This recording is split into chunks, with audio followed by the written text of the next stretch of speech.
Hi friends, I'm Abby and welcome back to my channel. Today I will be joined by a very special guest, my father. So, this is my father. Hello everybody. Do you want to introduce yourself in some way? You've got a special book that you wanted to show. Well, I've been invited onto Abby's video, but I'm no expert in fantasy at all, I'm afraid. I'm 100% fact. So although we're surrounded by books, you're going to struggle to find a novel. Yes, it's all gardening and stamps in here. And cars and buses and trains and all those sorts of exciting things. Diets. Music, yes. Yes. Oh yeah, well okay, so one little book that I did bring out, because there is a little bit of a link to fantasy here, is a very old book which we've had in the family for many years, but it is coming up for nearly 400 years old, and it is a book which is full of lotions and potions and spells and various different brews for all sorts of different ailments and things like that.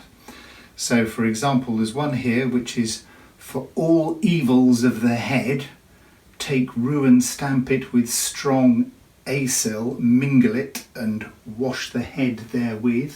And here's another example, and this is for, very appropriate for fantasy here, a very good remedy for a wound with a sword.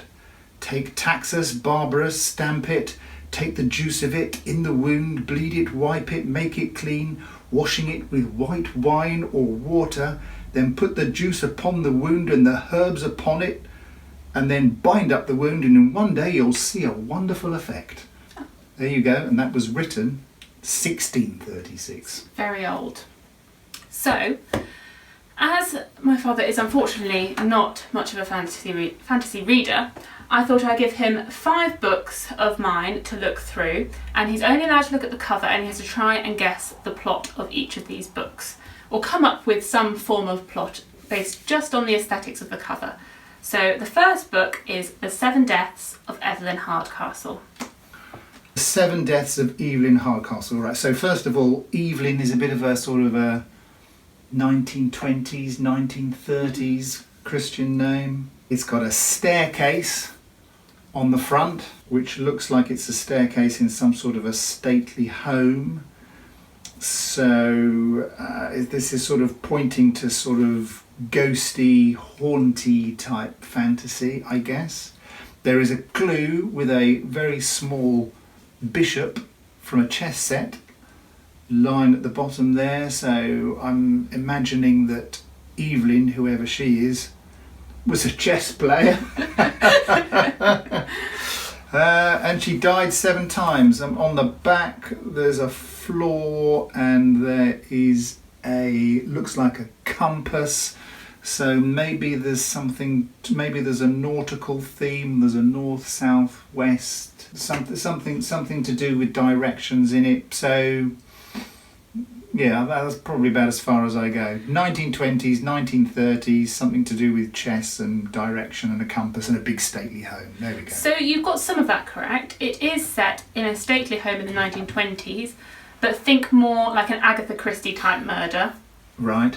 And the book has a sci-fi twist where the character wakes up every day in someone else's body and he relives the day of Evelyn's death 7 times through different perspectives to try and piece together who kills her. Incredible how I never got that. But you did get some of the aspects of it. But yes. I don't think she was a chess player. What period was it set in, did you say? In the 1920s. Oh, there we go. So, right, your second book is A Darker Shade of Magic by V.E. Schwab. Oh, okay. So this is a silhouette of a lady who is walking across a map. The map is not a modern map, it's an olden days, I would say that's probably 19th century. There's a river running through what looks to be a major city. I can't quite make it out, but I would say it's a European city. She looks a little Spanish. It looks like she's wearing a poncho. Darker Shade of Magic. I'm going to say that it is to do with some sort of spells, voodoo, magic-y type stuff. It's on the evil side, and it's probably set in 19th century Spain. Specifically, I think it's going to be Madrid. There's not a lot on the back to tell me any more. Can't quite get the fact. Oh, there's a bit of red down at the bottom in the map, so there's some blood involved. Yeah, it's a sort of a magic-y type book set in 19th century Spain. So you were getting very close with Europe, and then you went down the wrong route with Spain. She's not Spanish, it is London, actually. Oh, right. So the whole book, the premise is that there are different Londons. So you have Grey London, which is our London. Well, I guess 19th century, so London. Yeah. You have Red London, where magic thrives, and there's like a whole world of magic. You have White London, where magic is sort of taking over and corrupting the world.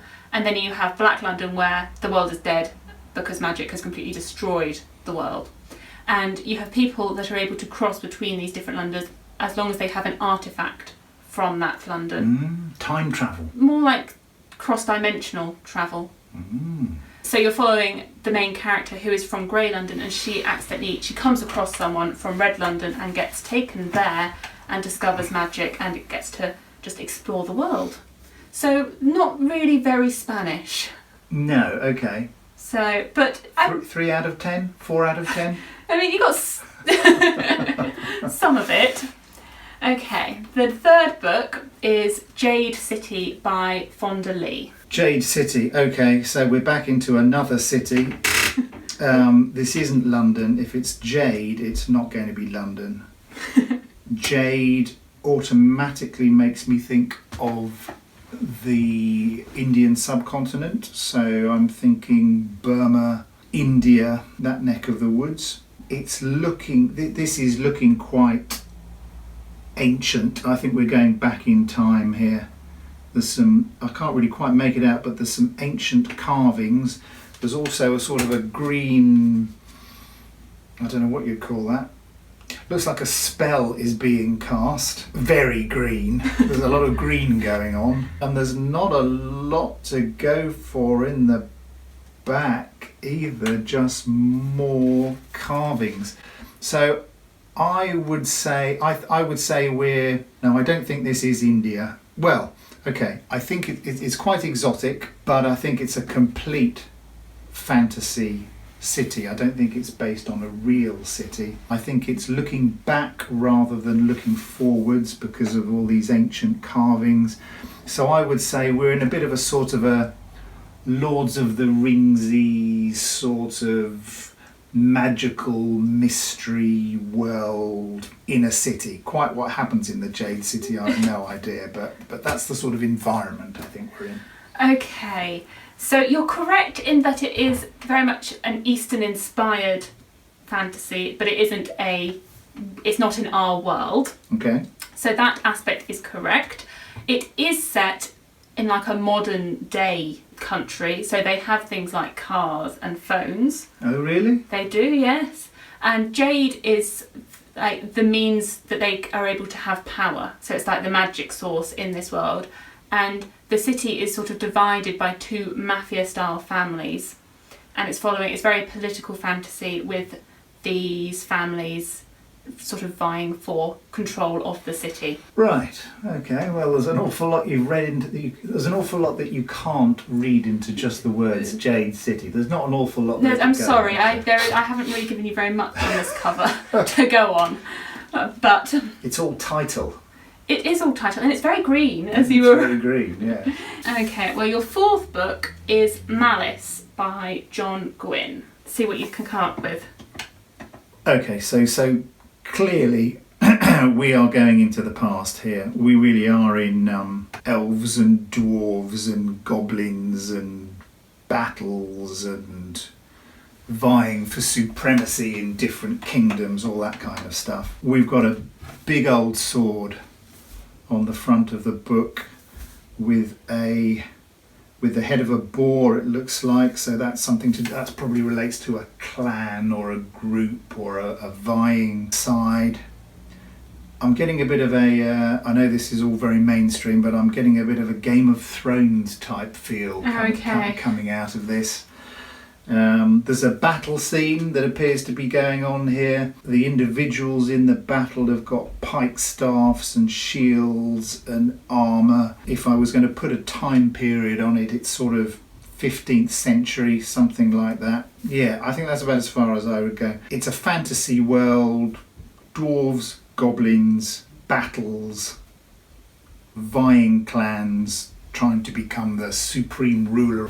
Sorry, we had some slight technical difficulties. So you described the plot of Malice, but this book is actually, as you said, it is a sort of Game of Thrones-esque fantasy. But in this book you have the gods, which sort of have their pawns upon the earth, and the earth is called the Banished Lands. And so you have the god of good and the god of bad, and they each have their, I guess, their pawn, and there's a prophecy to say who's going to be who. And then you have battles between different kingdoms. It's a multiple perspective story, and there are both humans and giants in this world. So there are no elves or goblins, but giants are the, I guess, mystical creature. I guess you cannot tell that there are giants on the cover. No, but I said mystical creatures. You did say mystical creatures, and you did say very much like a fantasy world, traditional Game of Thrones-esque. I think it does have people describing it as a new Game of Thrones, so you can have the points. I think that's my best success so far. That or the 7 Deaths. Okay, yes.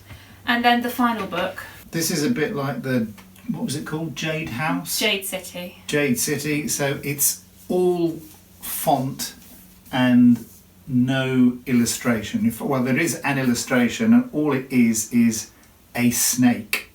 So that's all I've got to go on, a snake and 9th house. And there's absolutely nothing on the back other than text. So clearly this is a book about a snake. Well, it's one of two things. It's either to do with a snake, or the snake is a metaphor for people that are manipulative and slimy and crafty and sneaky and all sorts of hissy things that snakes are linked into. But I've got absolutely nothing else to go on other than the snake, so I'm going to go for snake. Mm-hmm. I'm going to say it is about a giant anaconda that has escaped from a fantasy zoo at some stage in the future. It's lived in a number of houses over its lifetime, 8 of them in fact, and it's looking for its next house, its 9th house.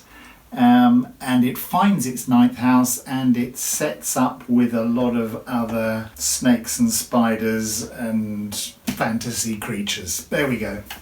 Okay. Am I close? This book isn't really about a snake. It was more what you're going down with the metaphor, that there are some very, I guess, grey characters in it that could be a bit devious and nefarious, as opposed to being about actual snakes. So you're following a main character who is at Yale, and at Yale it's very much a secret society university, so there are many societies and they each have magical powers, and she is there to sort of monitor them and make sure that they're not calling any ghosts that they shouldn't be calling, and as she's able to see ghosts. And there's been a death on the campus, and the police have written it off as just nothing too sinister has gone on, and she is certain that something bad has happened, and she's trying to piece it all together. Okay, nothing to do with... There's no snakes. Anacondas. No, there's fantasy snakes. There's no snakes trying to find their 9th home. Right, okay.